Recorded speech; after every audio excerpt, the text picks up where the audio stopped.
This is an open meeting under section 19.81 to 19.98 of the Wisconsin State Statutes. You have both September's and November's meeting minutes. We already approved October's. This is the first time we've had everybody here to approve the September minutes, so I will look for one of those that were present at the September meeting to make a motion to approve, or let me know if there's any changes or corrections needed. A motion to approve.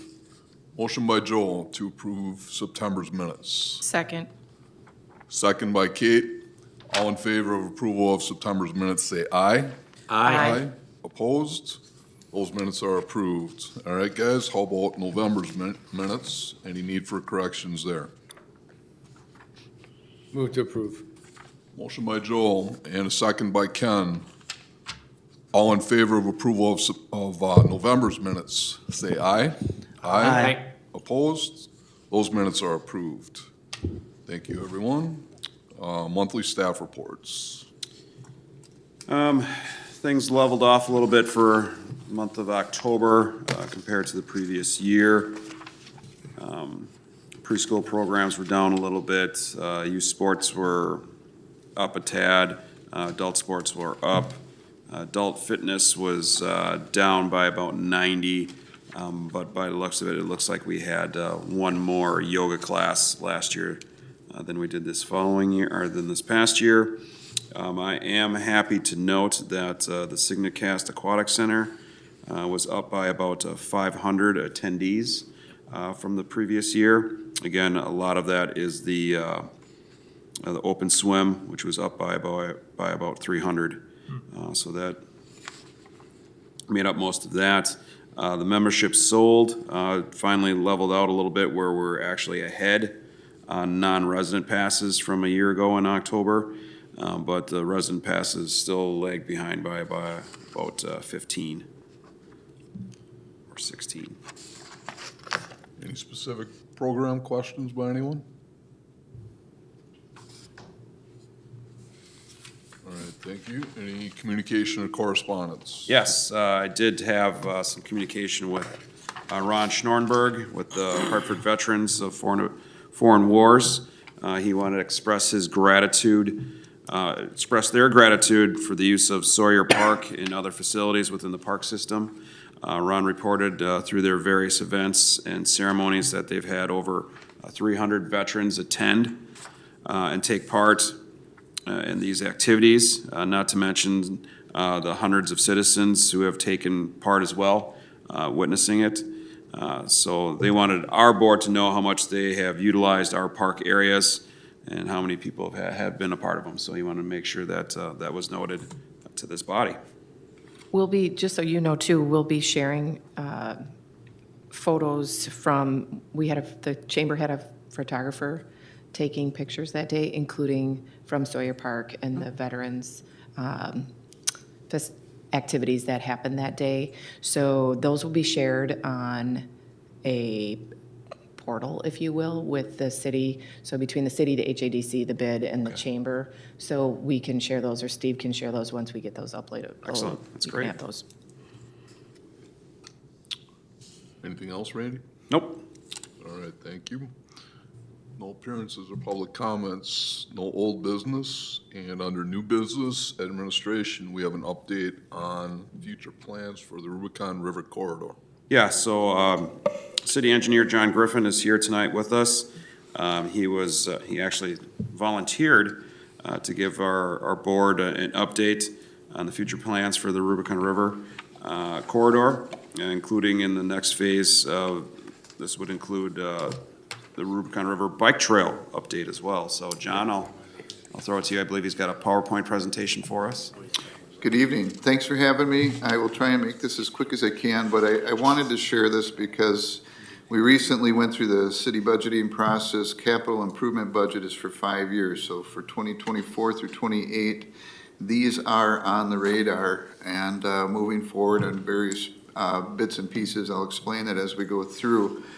Everything shows on this cover sheet. This is available. I can email it to Randy and he can share it with you to make it part of your record. You can look at it and discuss it and so forth. So There's a number of things going on. There's some new projects too, special interest projects that are coming up here at Rotary Park, for example. It's not even on here, but Steve Volkert reminded us today that the Rotary is getting ready to engage and get a ADA fishing pier in at Rotary Park.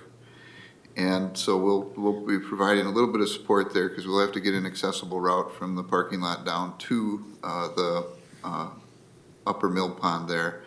And then as part of the bulkhead wall project that was completed earlier this year, an ADA fishing pier was part of that. Just today I sent Wandra a change order to pull that from their contract as the last open item on the project.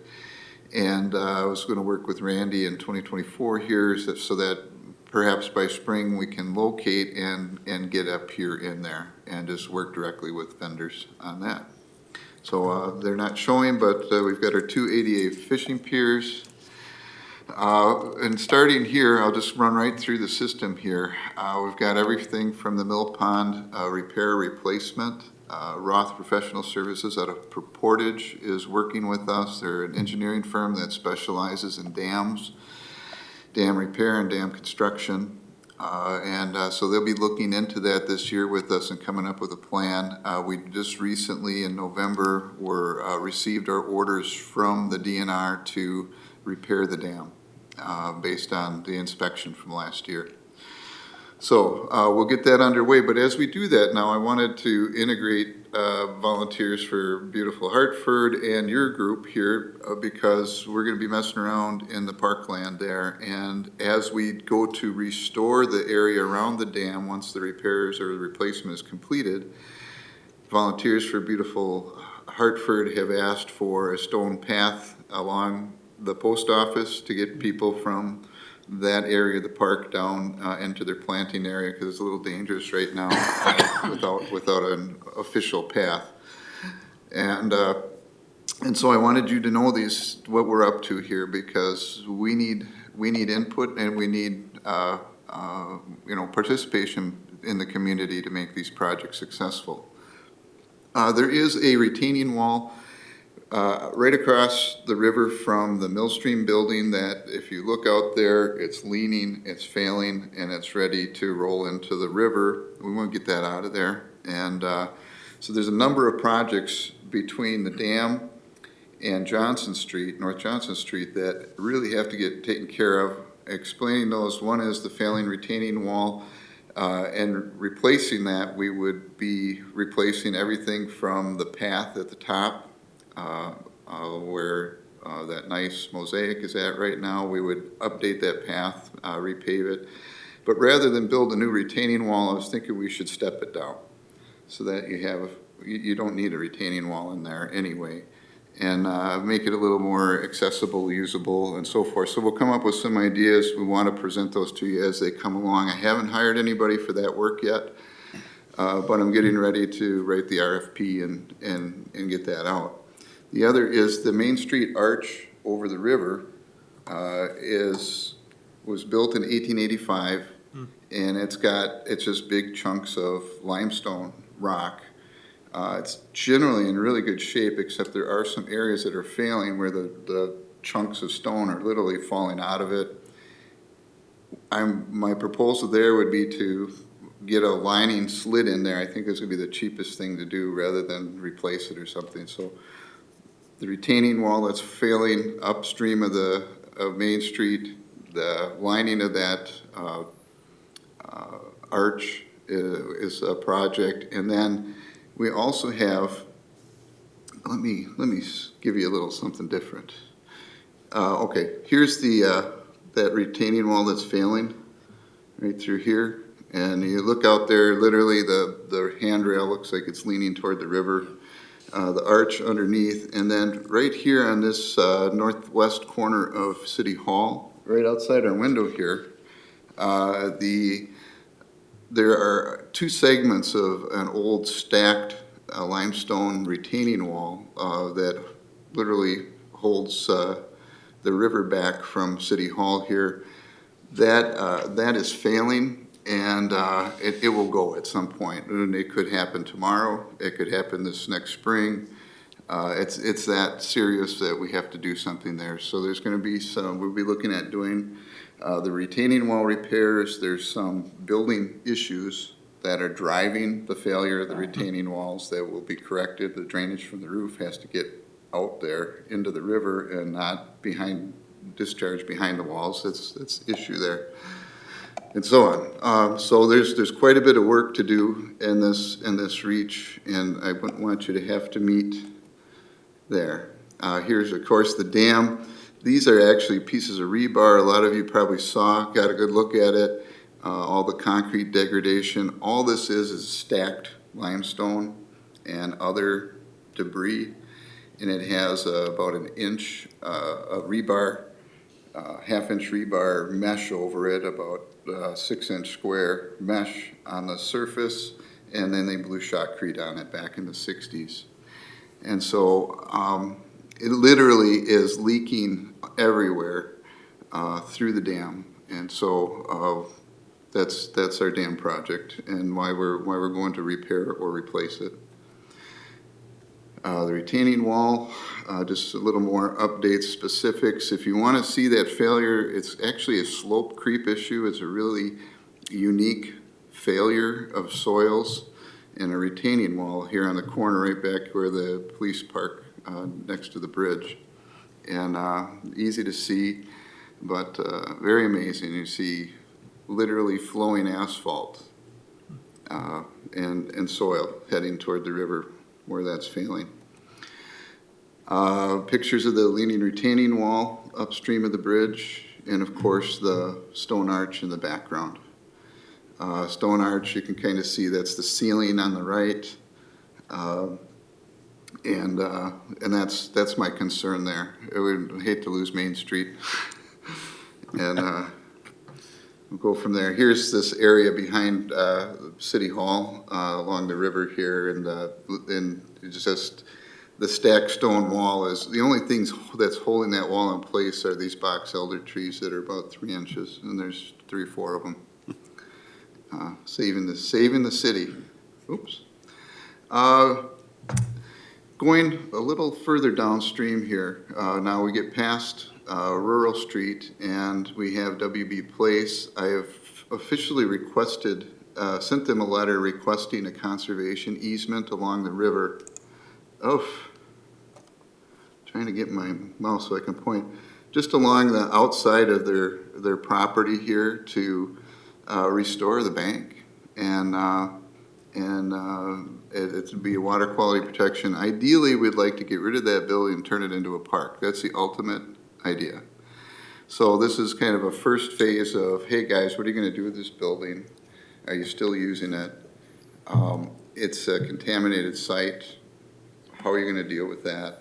Nobody's going to want to buy it, but we have ways of cleaning up sites if you'll just turn it over to us and work with us on it. So we'll see if that works. I would also like to replace a small pedestrian bridge downstream of WB Place because it doesn't have proper handrail. It actually is restricting the river and causing backup during flood events, which threatens the Parks and Rec Center here. Just kidding.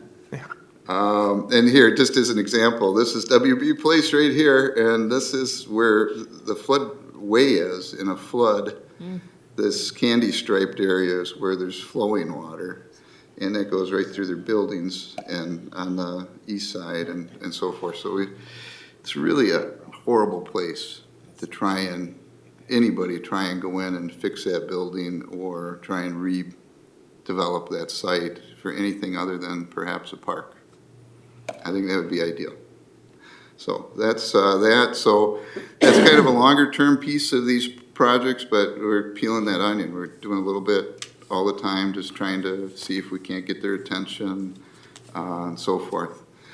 Stream bank stabilization between Grant Street and North Wacker Drive.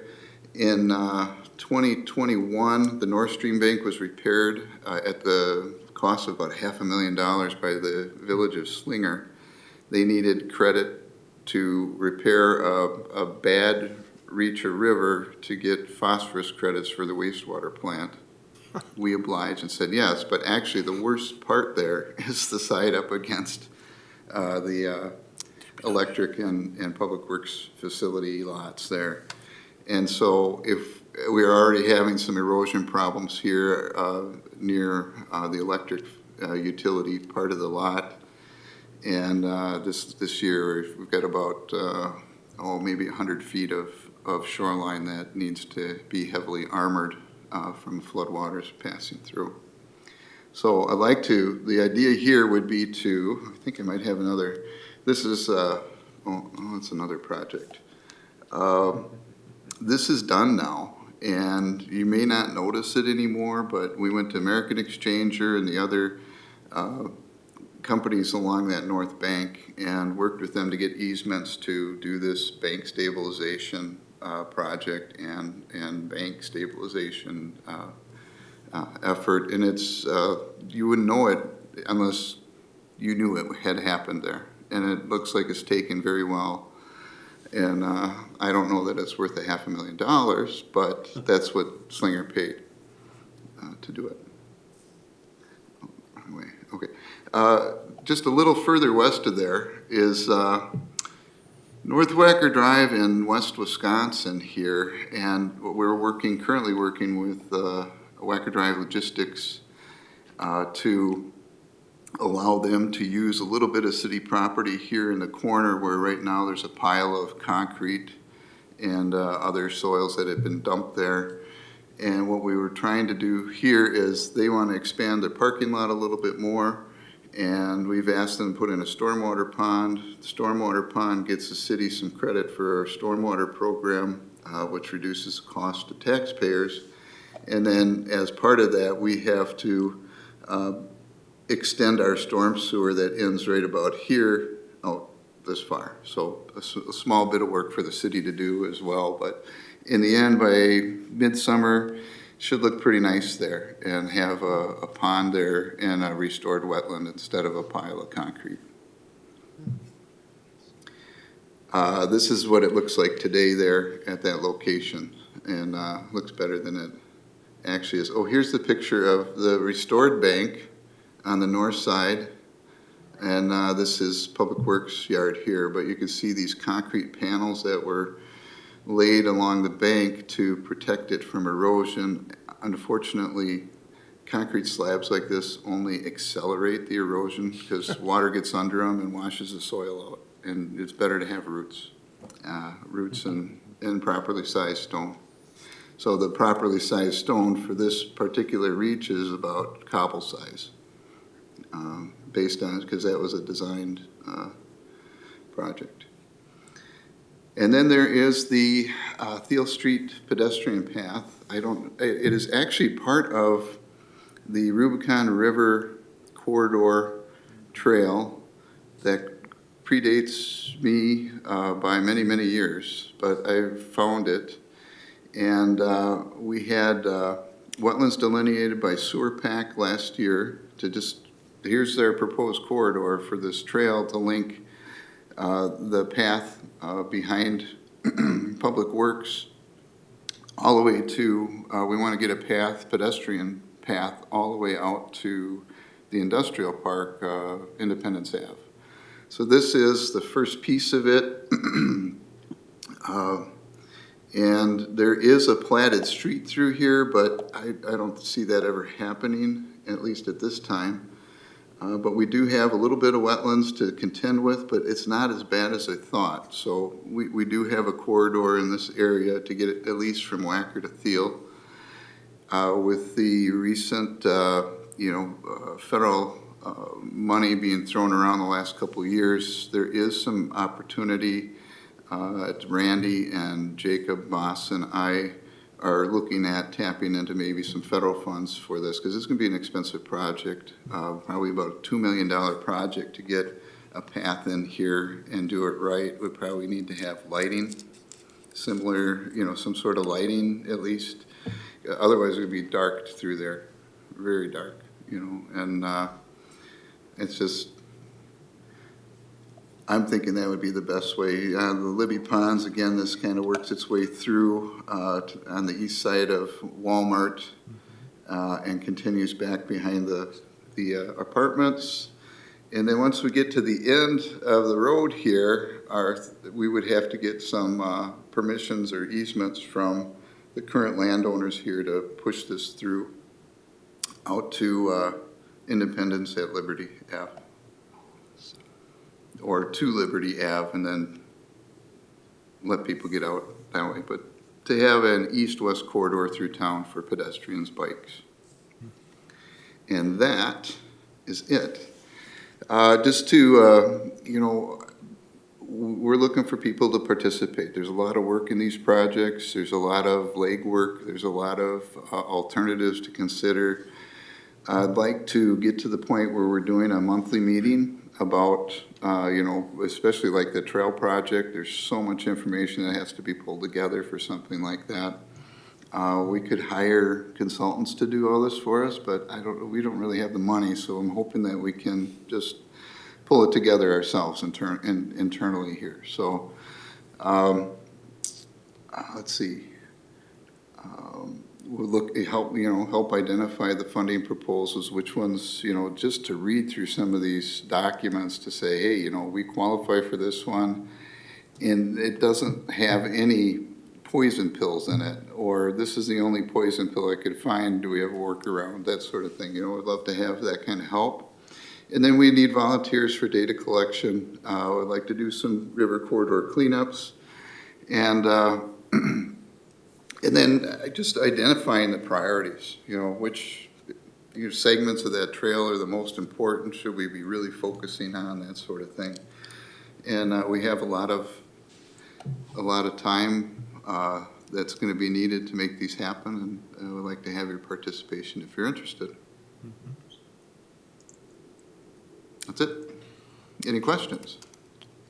John, can you clarify that last segment that you had talked about, basically from Wacker Drive out to the Walmart area?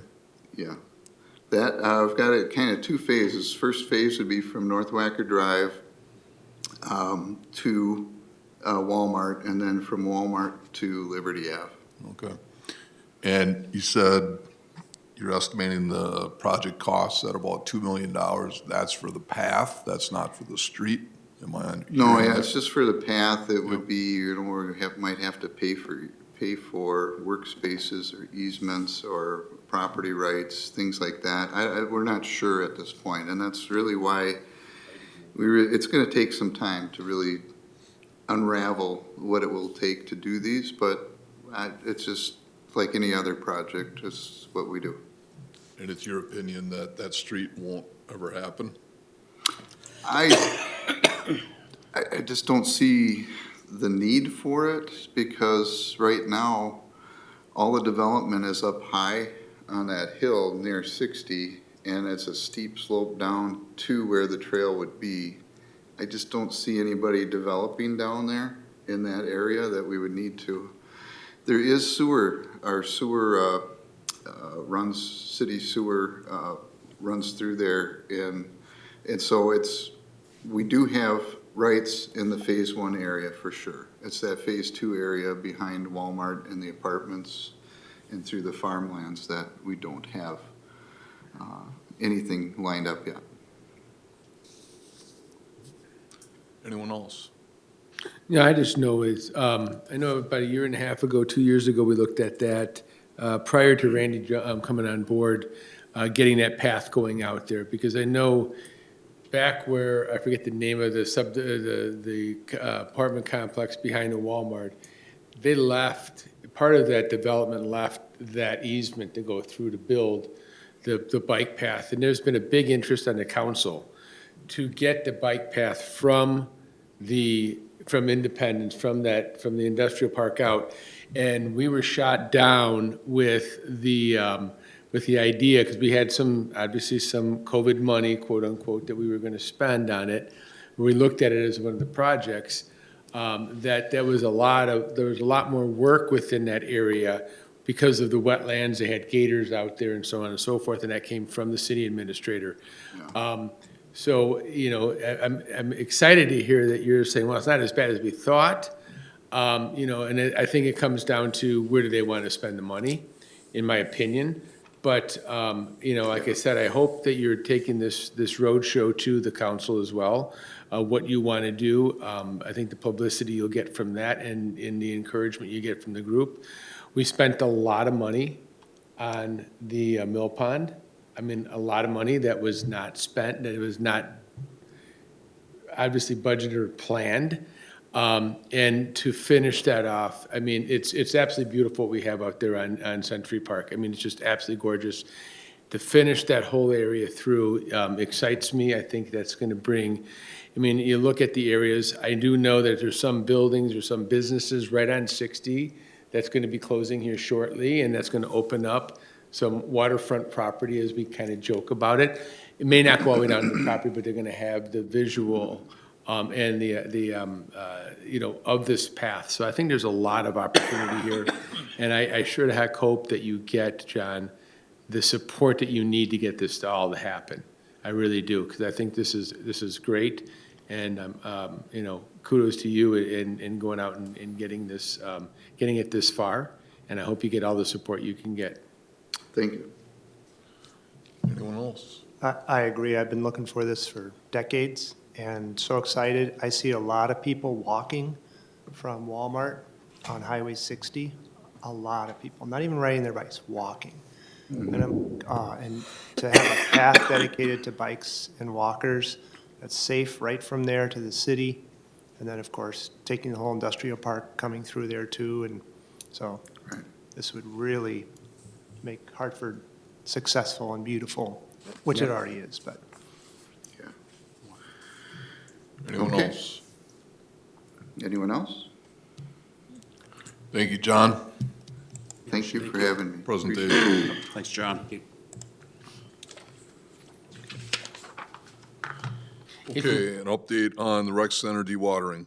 I was gonna say, if you can, just send that off to me, so then Randy, maybe you could pass that out Yep. to us, that'd be great. Thank you. And update on the rec center dewatering. So I'm glad John was here. We're gonna get our money's worth out of him. John actually put our department in contact with a gentleman by the name of Bob Reber with a basement repair specialist. I believe you ran into him at a conference or something along those lines and talked about our water issue that we have at the rec center. We had Bob take a tour and give us some insights. We took him down into the mechanical room, mechanical basement of the Signacast pool. So what we established there is with our poor soil that our building was built upon in the low spot that is the rec center within the city here.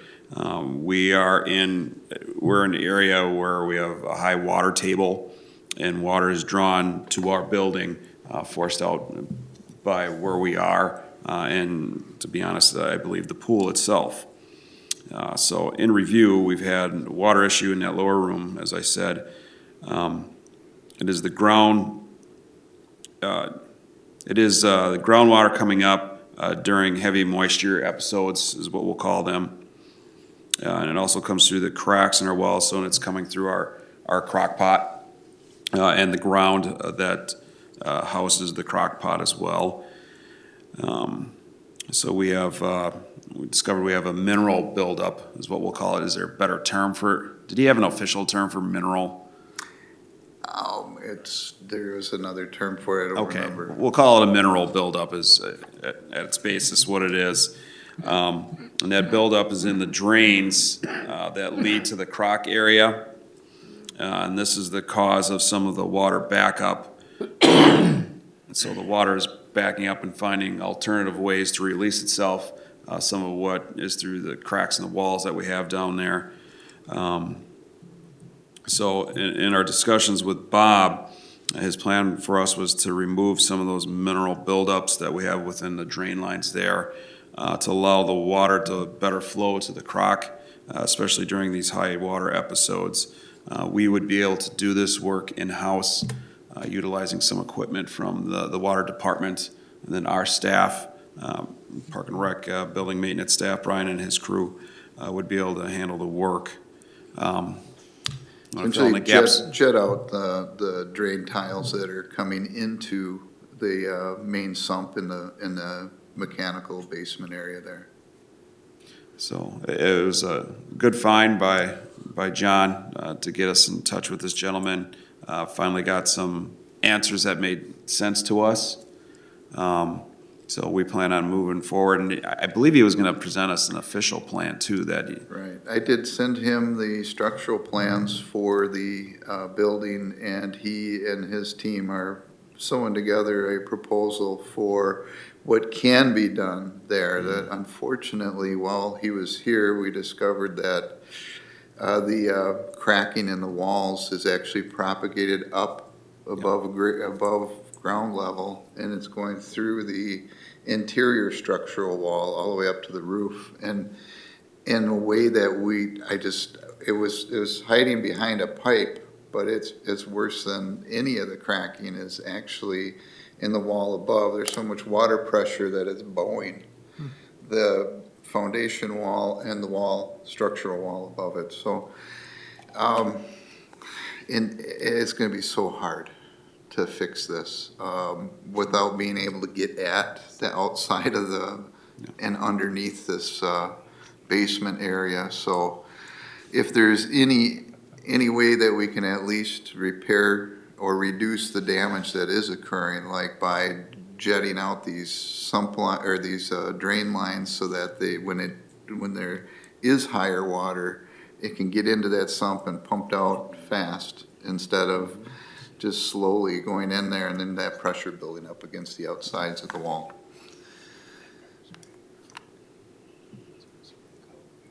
Any questions for John or Randy on this? We scared away a big engineering firm with that one, with this basement. R.A. Smith, they brought a whole team in. Terracon, the geotechnical engineering group, and they looked at it and they didn't have any answers. They couldn't even give us a proposal. That's how tough this one is. So if there was a pressure relief valve, so to speak, will the building relax and bring Yeah. the crack together?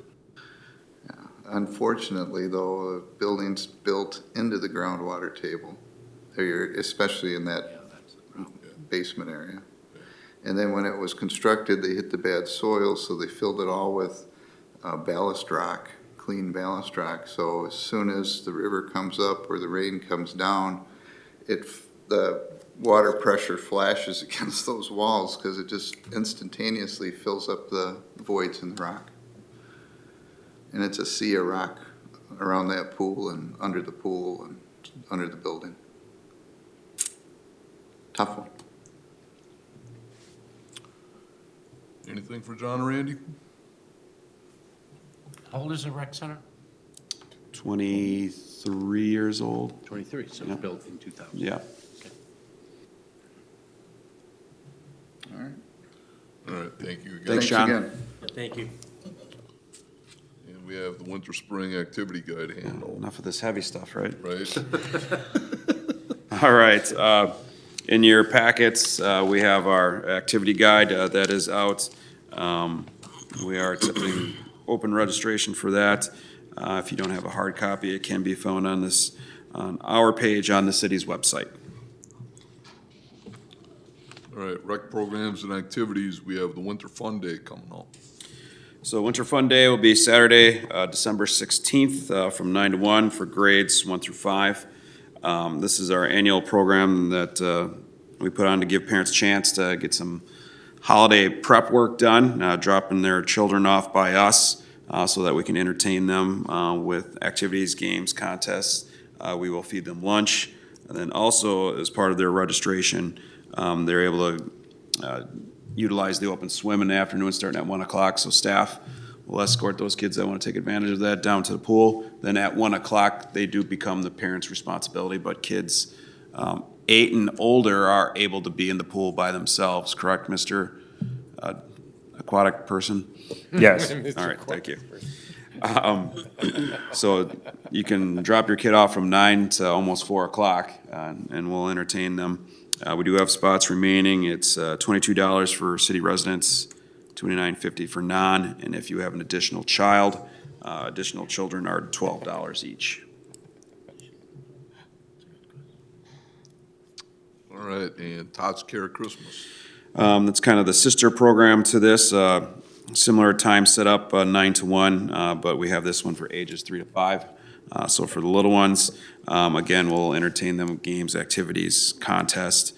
Will be within the building. They just won't have the swimming portion included with that. Okay. And the holiday break, we have a supervised gym. So, yeah, we annually open the gym and supervise it with free drop-in times for families and kids. We'll have various times all throughout that week of December 26th. So we'll have various times the 26th through the 29th for free open gym.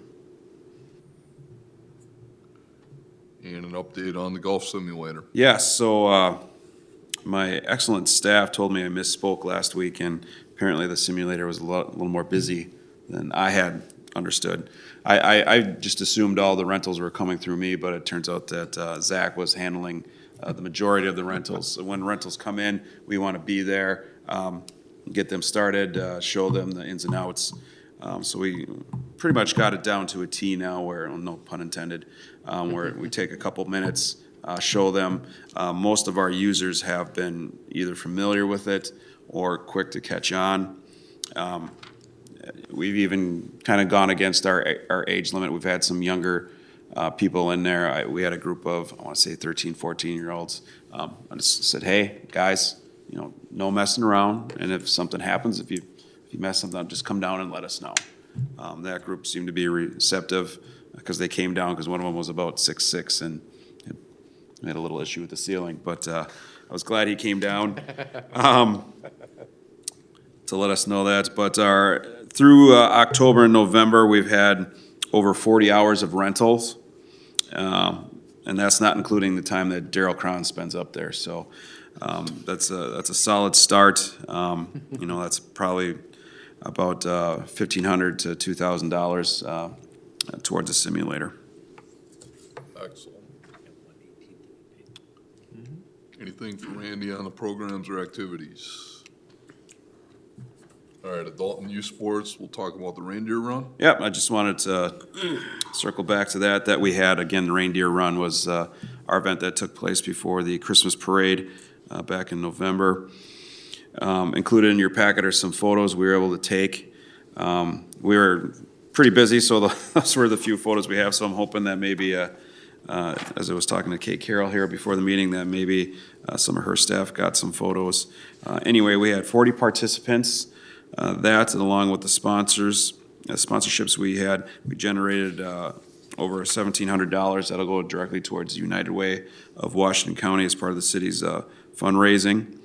The event did not go out without its hiccups, as any first-time event does, but we certainly learned from those, and I know I personally will be better prepared for it next year. I would like to give some thanks out to the help we had. I want to thank the H Club kids. Showed up. One of them even sent me a text letting me know they were going to be late because they were coming from the basketball scrimmage. So I thought that was pretty responsible of them. I want to thank the members of the city staff, particularly DPW, Daryl Krantz and his crew were instrumental in helping us out. And then especially our own staff, I want to give a shout out to Lauren Schultz. She put in a lot of time and effort to set this up. She handled the gift bags. You see her in the picture there, her and her daughters helped out at the front table, handing out the shirts and the bags. So I appreciate the extra effort that Lauren gave us for that event as well. And it looks like our photographer caught you participating. I'm the one driving the cart there. Yeah, Yeah, I didn't absolutely. see you running, I just saw you participating. Setting the pace. Yeah. Nice. All right, the Junior Basketball League. Yep, that starts. That had started already this past Saturday, December 2nd. Again, that's our basketball league for 8 through 11-year-olds. We do have a few spots remaining. So through December, we do skills and drills, kind of evaluate the kids, and then we form teams during the holidays, send out their team assignments, and then starting after the holidays, we have set practice nights and then games on Saturday mornings. Okay. And youth basketball started too, huh? Yep, just our skills and drills program there, and we still have spots remaining, so only missed 1 week, so if people are still interested, we'll still take you. Drop-in soccer started as well. Correct, drop-in soccer, that's usually a pretty popular program for us. $3 for a city resident, $4 for non, and that's for ages 14 and up. All right, with aquatics, nothing at vets, and we have holiday open swim at Signacast.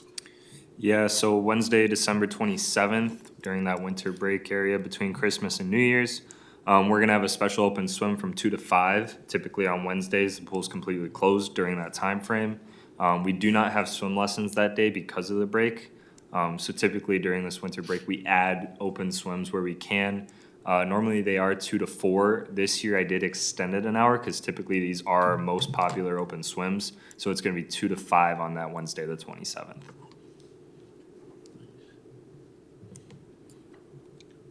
Thank you, Zach. All right, on parks, we have a park project report. Yep, majority of our staff's time was spent doing some mulching with the leaves in the park, winterizing, continued winterizing of the parks. We did dive into our project list a little bit with work on the South Diamonds at Independence Park, where we cut the lip down, and we did purchase new infield material. Some areas on those 2 diamonds tend to get wet pretty quickly. There are some low spots in the outfield, just some settling from the landfill. We were not able to get out there as quickly as we wanted to, so we did some of the smaller spots. And then I don't want to say it's an issue, but we have the conflict with the softball club here in town.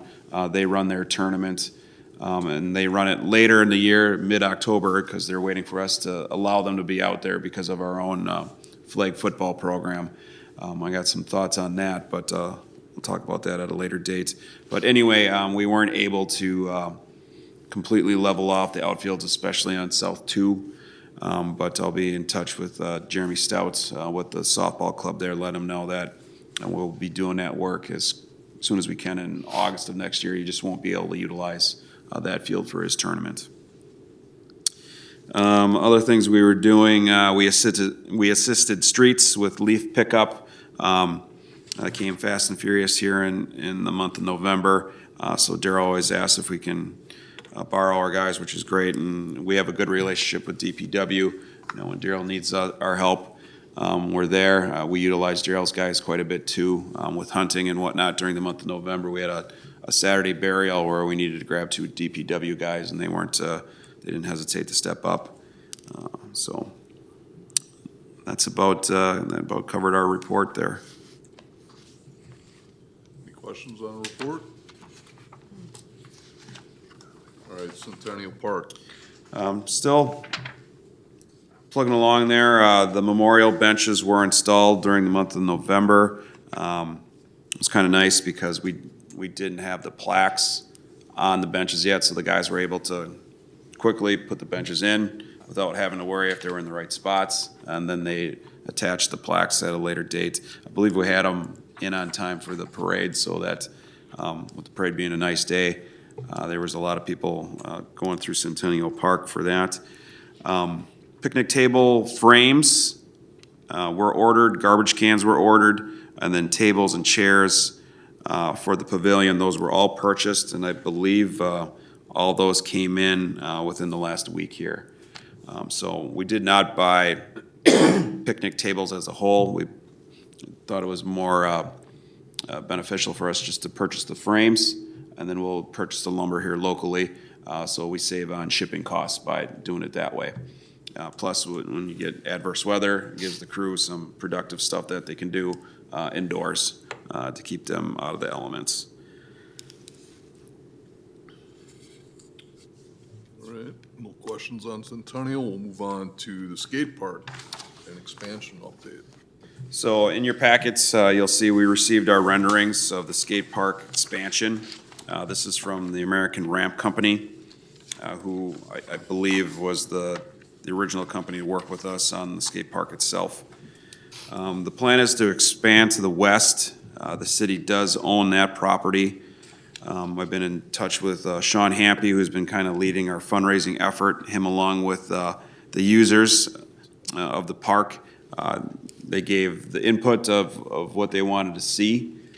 So what you have there is two quarter pipes with a spine. That would be the piece of equipment that's in between, and then what they call a hip, which was suggested by the group for beginner and younger users. That kind of keeps them out of the flow of traffic and gives them a safe place where they can utilize the park as well. Again, this is budgeted right now at $130,000 for the 2026 CIP plan, with half of that money coming in the form of donations. So again, Sean Hampy's done a great job, gotten us a good start on that. And then, of course, the users would like to see this work done prior to 2026, but so if there's interested parties to donate towards this, whether it's financial or if we have someone that wants to donate concrete, owns a business locally, we'd be looking for that too. So I was excited to get these renderings. I think it's something that's needed. We did check out the park itself. I think I gave you this report earlier in the year, just to make sure that the equipment that's presently there is still in good working order, and it was. We had our staff go through it, and I reached out to American Ramp Company too. I said, if you ever have a representative in the area, I'd like them to come on out and have them look at it too, but at this time, it doesn't seem like there's any concerns for the existing equipment. So in the first picture that you provided us, Randy. Yes. Is everything over here? So on the sheet that you're showing me, the top half is what's existing, and the bottom half, which would be the closer, it would be the new pieces of equipment. So on the one that Scott's looking at, then we're The left side. correct. Everything on the left is new. Yep.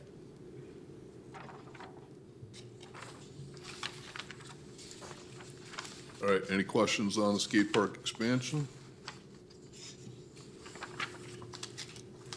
Andy, sorry. When you say it's needed at this time, is that because it's crowded? Or it's just not user-friendly for those lower level skilled?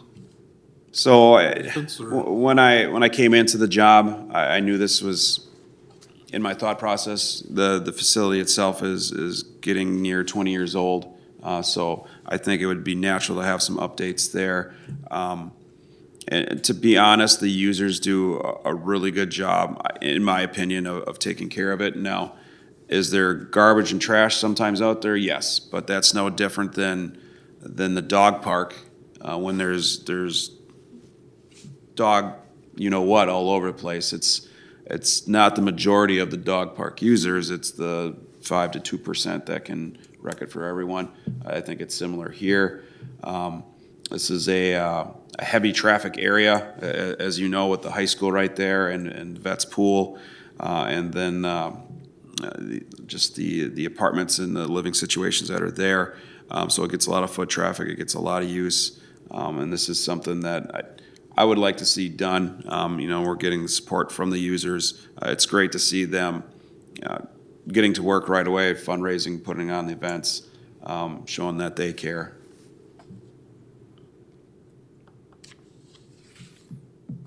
Any other questions for Randy? Comments? All right, park reservation year-end report.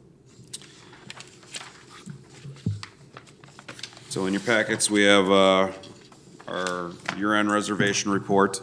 We were down on some rentals, including Ball Diamond use was down as well. Just for us, I know our baseball numbers were down a little bit. And beyond that, we were either even or up from where we were in 2022. You know, I would have liked to have seen numbers be a little better, but of course, we expect a spike in numbers next year with the opening of and use of Centennial Park.